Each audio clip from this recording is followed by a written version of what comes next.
বাংলায় একসাথে Britain, Portuguese, ওলন্দাজ, ফ্রেঞ্চ, এদের ঠিক। সবার কলোনি একসাথে বাংলায় ছিল। নেতাজি প্রতিবাদমূলক কাজ করেছিলেন অবশ্যই, কিন্তু তার গায়ে গায়ে প্রহার করার বিষয়ে কিন্তু নেতাজি অগ্রণী ভূমিকা নেননি। সাউথ ইস্ট এশিয়ায় গিয়ে ভারতীয় বংশোদ্ভূত লোকেদের সাথেও কি বিষয়ে কথা বলবেন, কোন বিষয়ে কথা বলবেন, তার প্র্যাকটিস কিন্তু সেই উভটেই তিনি করতেন।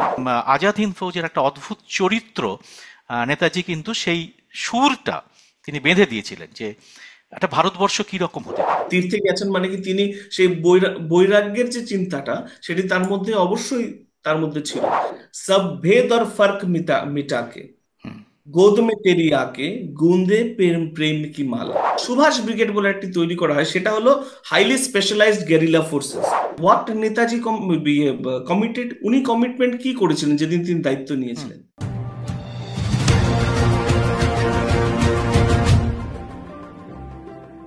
নমস্কার সবাইকে, এই খোলা আড্ডা অনুষ্ঠানে স্বাগত।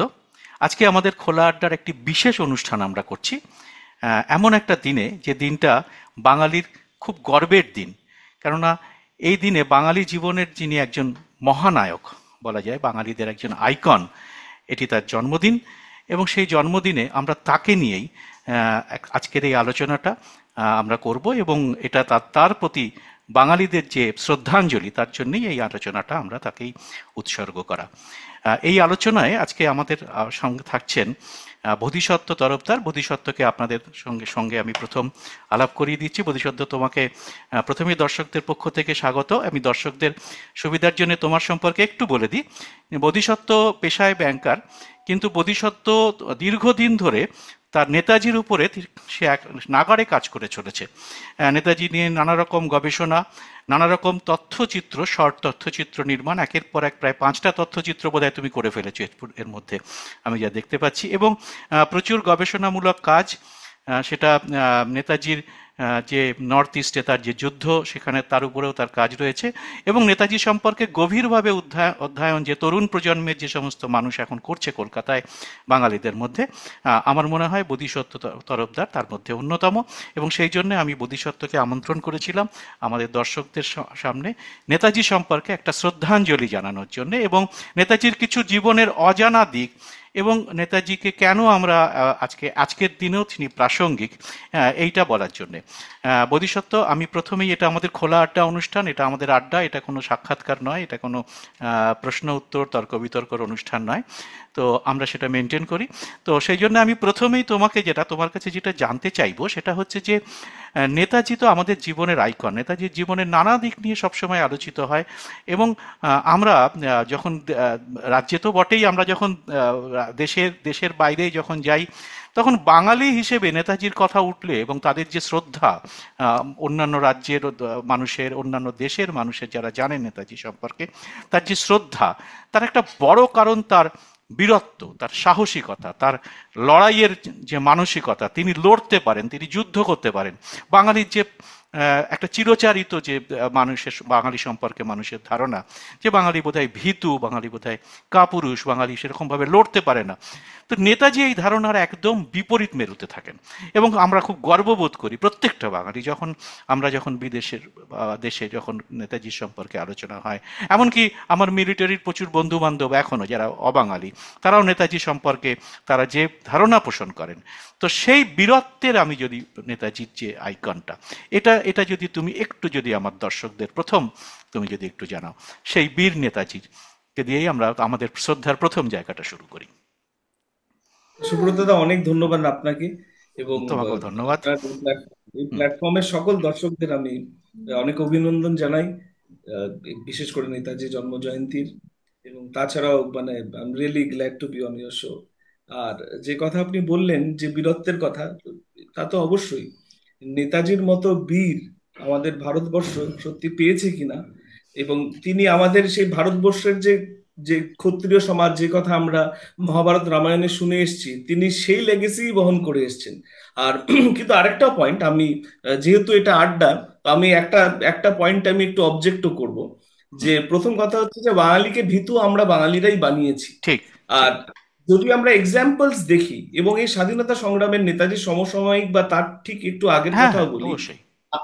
আমাদের জন্য কিন্তু ফ্রিডম স্ট্রাগলের আমরা কিন্তু পুরো প্রত্যেকটা দিক কিন্তু, প্রত্যেকটা ফ্যাসেট, প্রত্যেকটা অ্যাসপেক্ট কিন্তু আমরা দেখি না।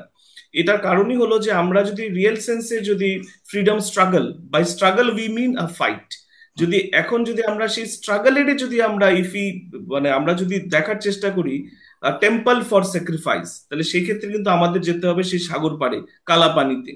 এবার হুম, কালাপানিতে গিয়ে সেলুলার জেলে যদি আমরা সেই স্টেট ওয়াইজ বা প্রভিন্স ওয়াইজ যদি আমরা লিস্ট দেখি, তো হুম। সেখানে কিন্তু অ্যারাউন্ড মোর দেন 60%, মোর দেন 65%, 65%-এর বেশি কিন্তু সব বাংলারই। একটি জাতি, মানে একটি বাঙালি জাতি। আর তারপর হুম, আমরা আরেকজনের কথাও ভুলে যাচ্ছি, তিনি হলেন রাসবিহারী বসু। হুম, কিছুদিন আগে ওনার মানে মৃত্যুতিথিও আমরা পালন করলাম, ইয়ে 21 21 তারিখ।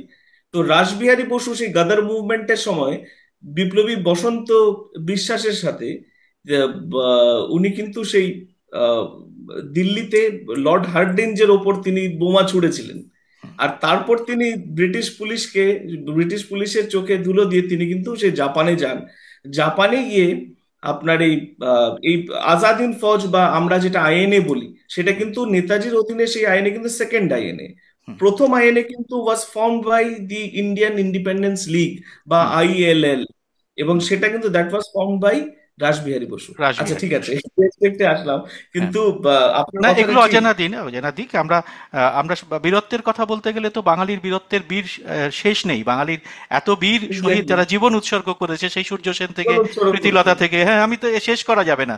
হ্যাঁ, অন্য জাতি যখন ঠিক, বলে যে আমাদের একটা শহীদ আছে, আমরা তখন বলে আমাদের শহীদ আঙুলে গুণে শেষ করা যাবে না, যারা একদম শেষ এত করে বীর, না। আর শেষ করা যাবে না। ব্রিটেন ব্রিটেন অথচ আমাদের, ভারতের অধিকার শুরুই করে, হ্যাঁ, ব্রিটেন কিন্তু ভারত অধিকার করা শুরুই করে আপনার সিরাজউদ্দৌলাকে হারিয়ে।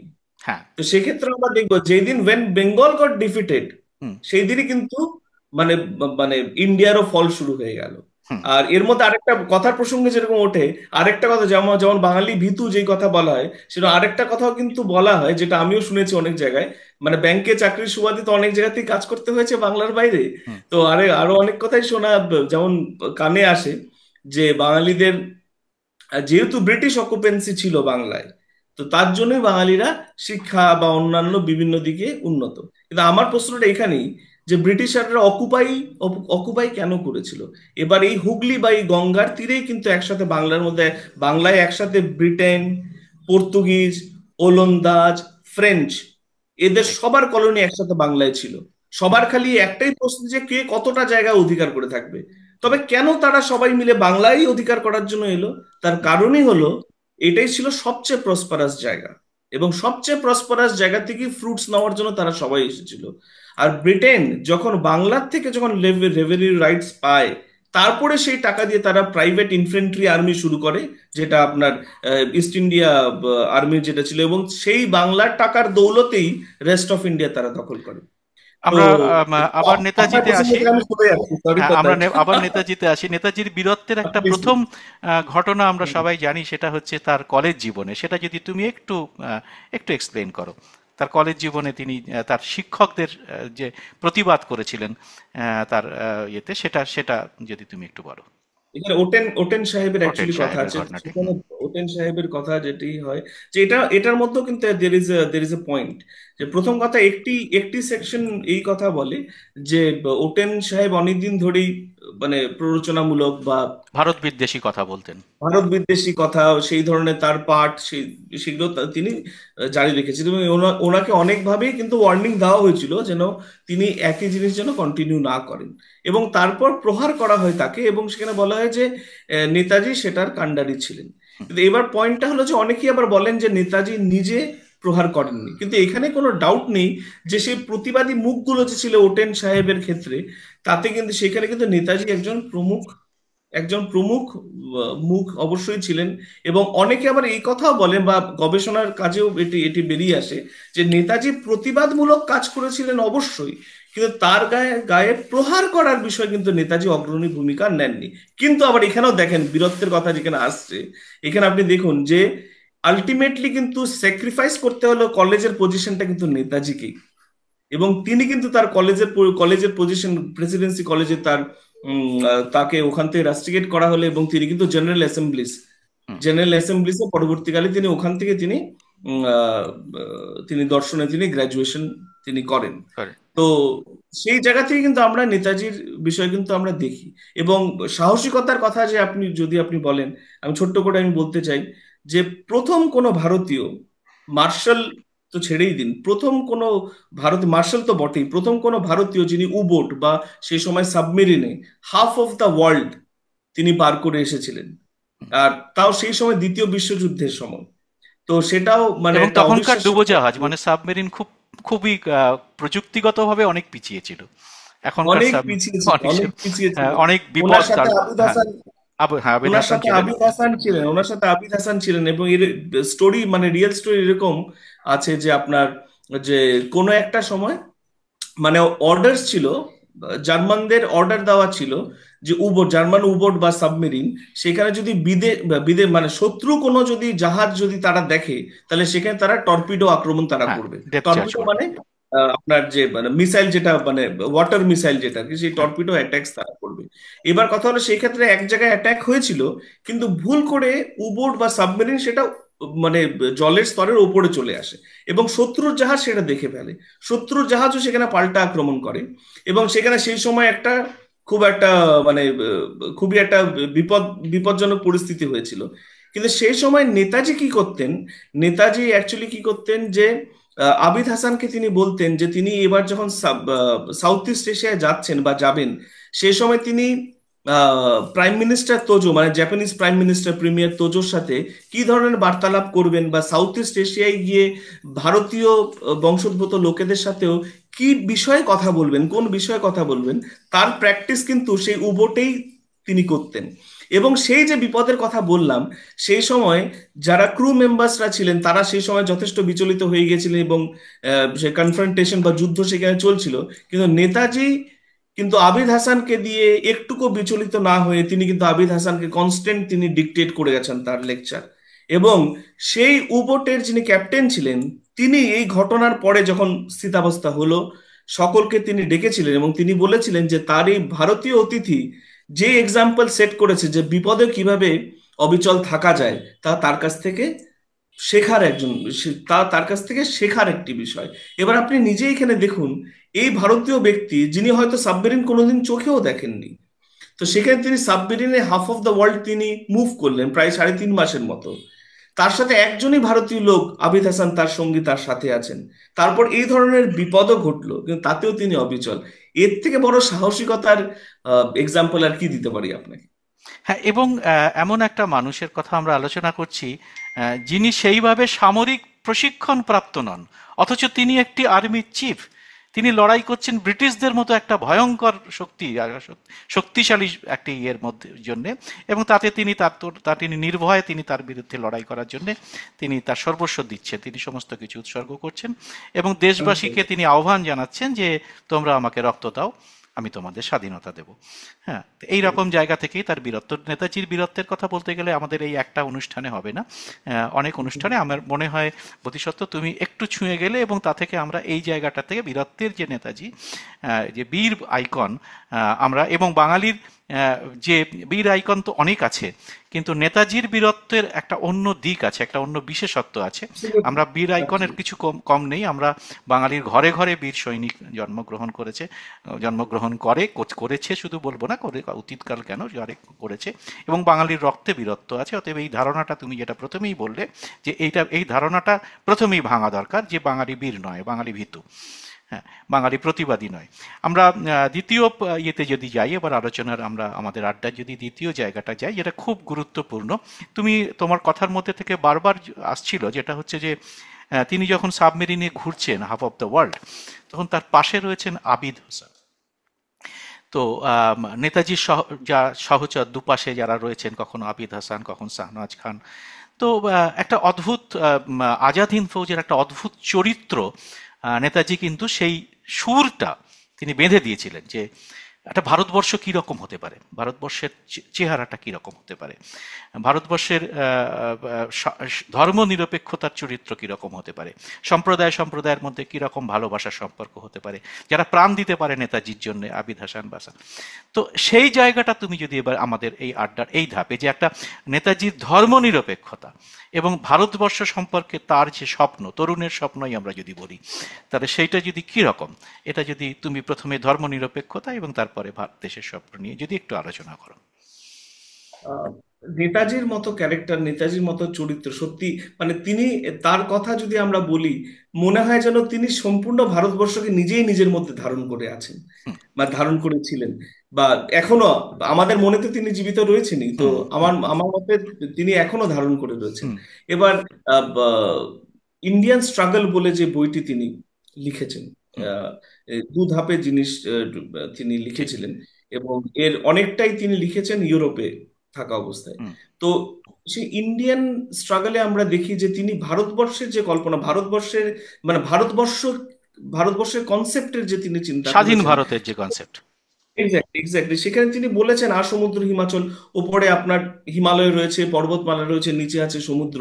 তো ভারতবর্ষের যে একটি বাউন্ডারি, সেটি প্রকৃতি নির্ধারণ করে রেখে গেছে। হুম। এবং তাছাড়া হি ওয়াজ আ প্র্যাকটিসিং হিন্দু, আমাদের সেটা জানতে হবে। একদম। ছোটবেলায় তিনি কিন্তু তার সঙ্গীর সাথে তিনি কিন্তু তীর্থে চলে গিয়েছিলেন।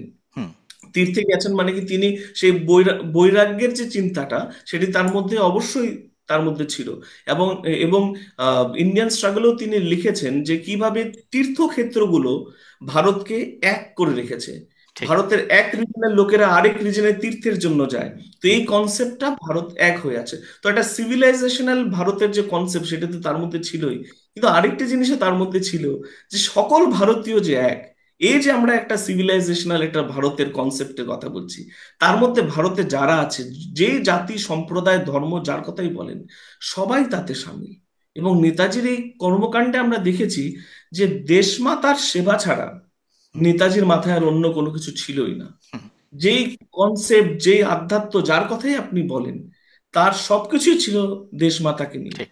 যেই দেবী, যে দেবতার কথাই বলছেন, তাকে তিনি রিলেট করছেন দেশমাতার সাথে। হুম তিনি জেলে থাকা অবস্থাতেও তিনি ইনিশিয়েট করেছেন, মানে ভারত মাতার পুজোর ব্যবস্থা তিনি করেছেন। এবং ঠিক। ভারত মাতার পুজো, ভারত মাতার যে চেহারাটা, সেটা মা দুর্গাকে, মা দুর্গার আদলেই তিনি তৈরি করেছেন। মানে মা দুর্গাকে যে আমরা পুজো করছি, হুম তিনি আমাদের দেশমাতা, তিনি আমাদের ভারত মাতা। এবং আপনি দেখুন, আহ, শিখদের প্রেজেন্স আজাদ হিন্দ বাহিনীতে, হুম মুসলিমদের প্রেজেন্স ভারত স্বাধীনতা আন্দোলনে, দেখুন তিনি, তিনি তো অনেককেই তিনি সাথে করে আনতে পারতেন। সেই বোটের কথা আমি বলছি, মানে সাবমেরিনের কথা বলছি। হুম তিনি কিন্তু ভরসা রেখেছেন সেই আবিদ হাসানের উপর।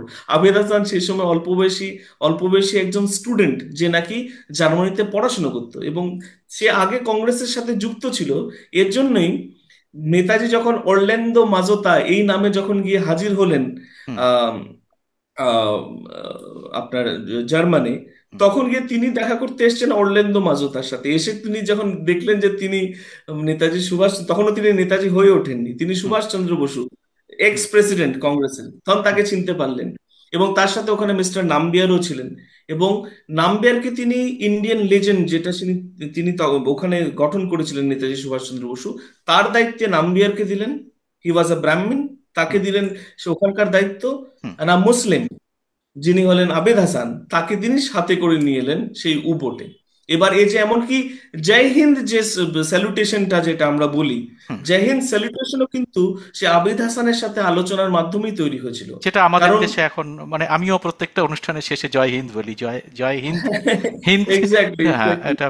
এমনকি হ্যাঁ আমাদের আর্মি, আমাদের আর্ম ফোর্সেস এর মধ্যে সেটাই এখন কমন স্যালুটেশন। হ্যাঁ জয় হিন্দ, সেই জয় জয় হিন্দ। হিন্দটা, জয় হিন্দের জন্মেও কিন্তু আবিদ হাসানের সাংঘাতিক বড় রোল আছে। এমন আবিদ হাসানের আরেকটা বড় রোলের কথা আপনাকে বলি।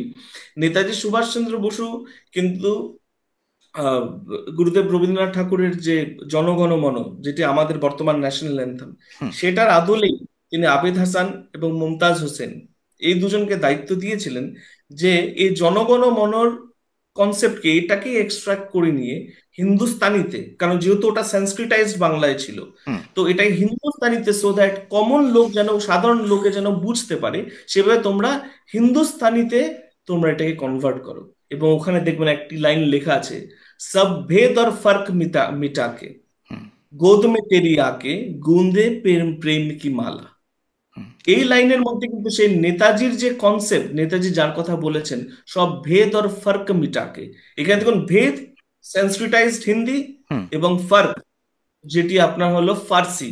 ফার্সি। তো এই দু ফার্সি এবং আপনার সংস্কৃতাইজড হিন্দি, এই দুটোকে কিন্তু সাথেই বসালেন, হুম। ছন্দটাও মিলছে তার সাথে।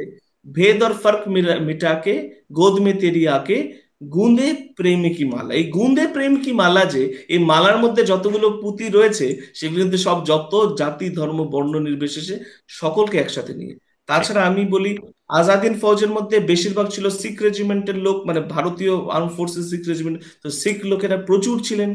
তারপর আপনার এবং শিখ জাতি, তোমাকে একটু ইন্টারাপ্ট করছি, আমি দেখেছি শিখ আমার বন্ধু বান্ধবদের মধ্যে, শিখদের মধ্যে এখনো কি বিপুল জনপ্রিয়তা, নেতাজির বিপুল জনপ্রিয়তা এখনো, হ্যাঁ, এত বছর পরেও। হ্যাঁ, ঠিক। আমি অন্যান্য অনেক জায়গায় দেখেছি, বা লাহোর করাচিতেও নেতাজি সম্পর্কে তাদের একটা অন্য অন্য ধারণা আছে এখানকার মানুষের, সেখানকার সাংবাদিকদের। আমরা এই বিষয়, এবং তুমি যেটা বলছিলে আজাদ হিন্দ ফৌজ, এইখানে সেই সেই আজাদ এবং হিন্দ, এই শব্দগুলোর মধ্যে থেকেও সেই শব্দ, সেই যে আমাদের যে ধর্মনিরপেক্ষতার যে একতার যে কথা, সেটা নেতাজি কিন্তু সেটা অক্ষুণ্ণ রেখেছিলেন। আমরা ধর্মনিরপেক্ষতার প্রশ্নে একটা খুব বড় একটা আমাদের দর্শকদের জন্য তুমি শোনাও এটা গল্পটা।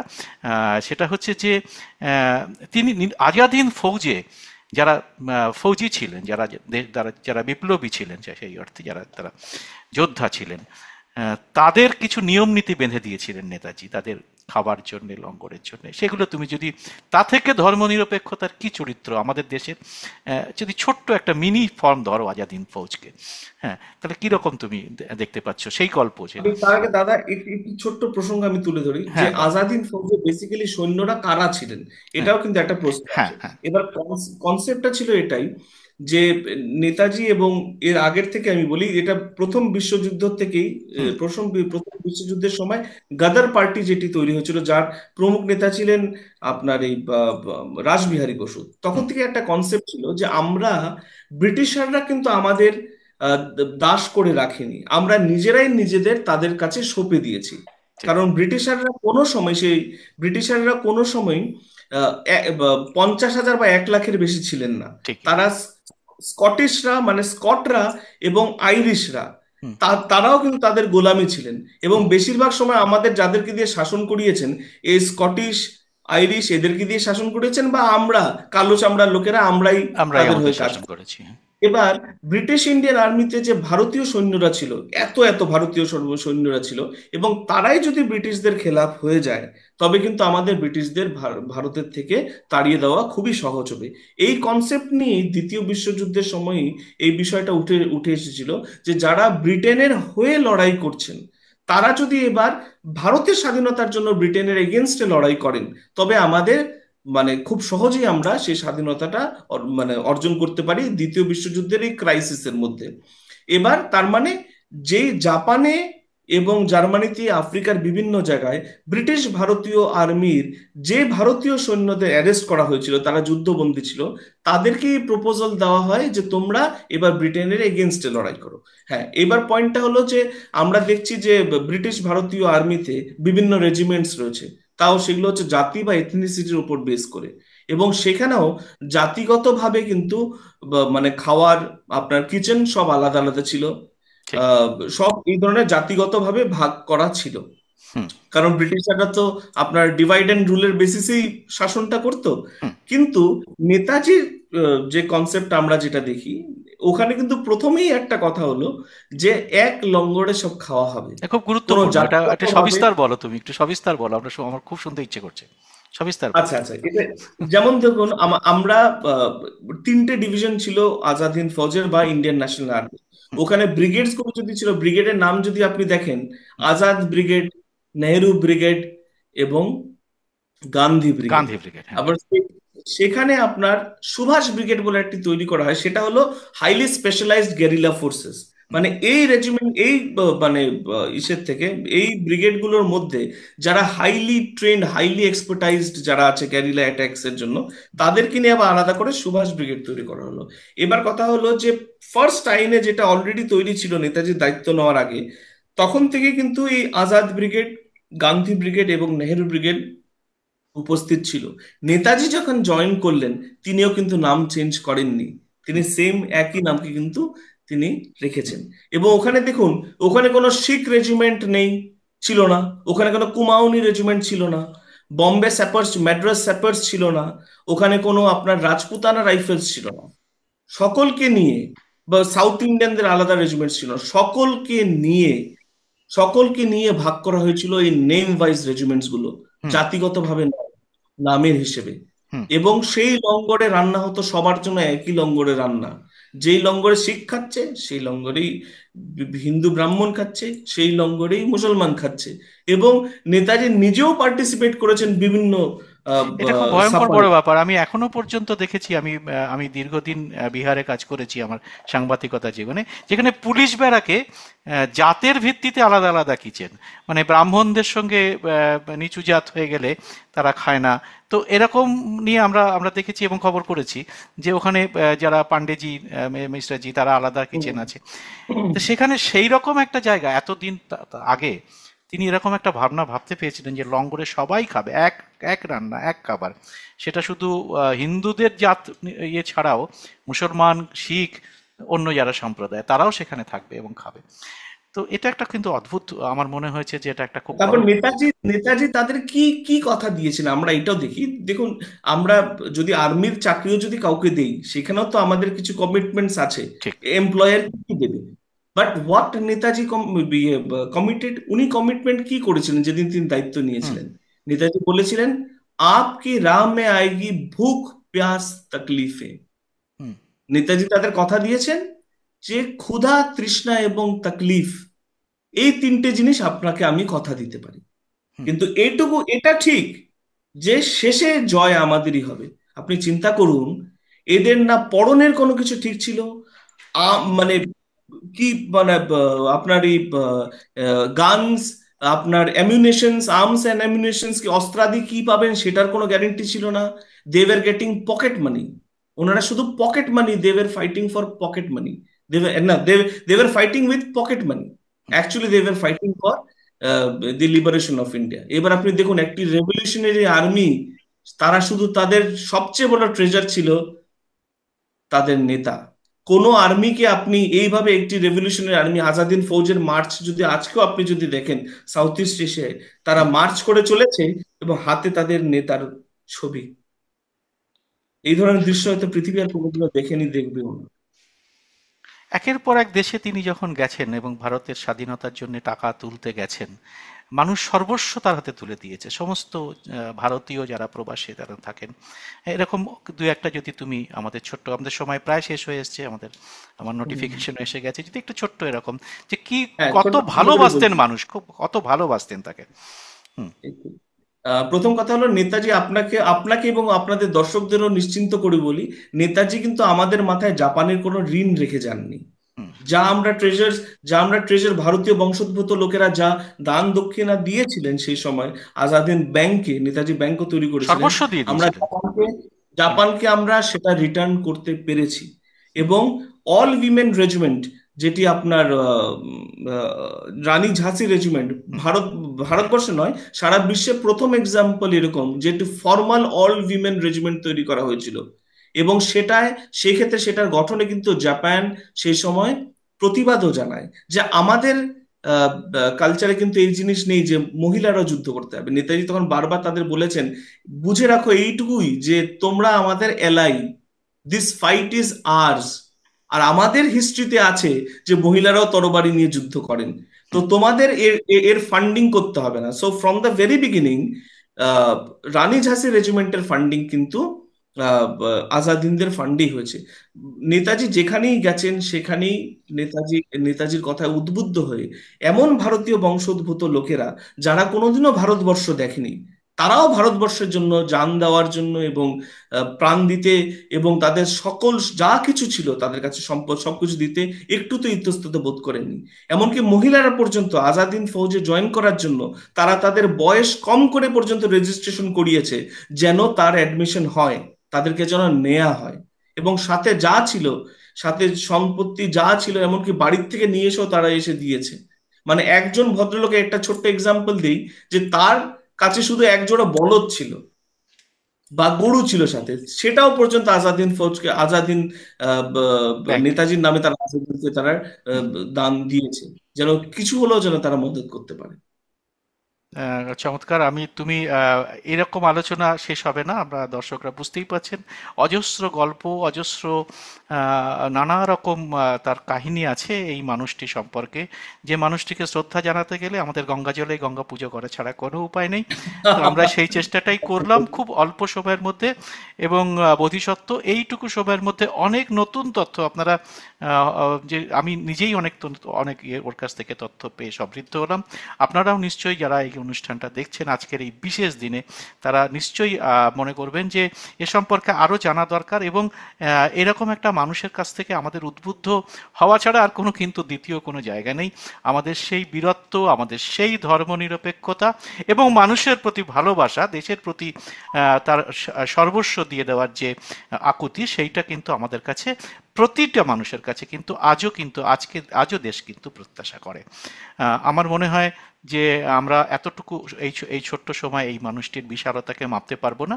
একটা ছোট্ট প্রচেষ্টা করলাম, আপনাদের কেমন লাগলো আপনারা অবশ্যই কমেন্ট বক্সে জানাবেন। যদি আপনাদের মনে হয়, আমরা আবারও চেষ্টা করব এইরকম একটা মানুষকে এই ছোট্ট পরিসরে আরেকটুখানি বেশি ধরার জন্য। বোধিসত্ত্ব, তোমাকে অনেক ধন্যবাদ এরকম একটা অনুষ্ঠান আমাদের আপনাকে সামনে অনেক আজকে উপহার ধন্যবাদ দিলে। সুব্রত দা, এই বিষয়গুলো তুলে ধরার জন্য তুলে আপনাকে অনেক ধন্যবাদ আহ, সুব্রত আর দা। আপনারা যারা এই অনুষ্ঠানটা দেখলেন, তাদের কাছে আবারও অনুরোধ, কমেন্ট বক্সে কমেন্ট লিখবেন, এবং সেই সঙ্গে যদি মনে করেন এই রকম অনুষ্ঠান আরও দরকার আছে, তাহলে অবশ্যই চ্যানেলটিকে সাবস্ক্রাইব করে নোটিফিকেশন বেলটি চালু করে রাখবেন। সবাইকে নমস্কার।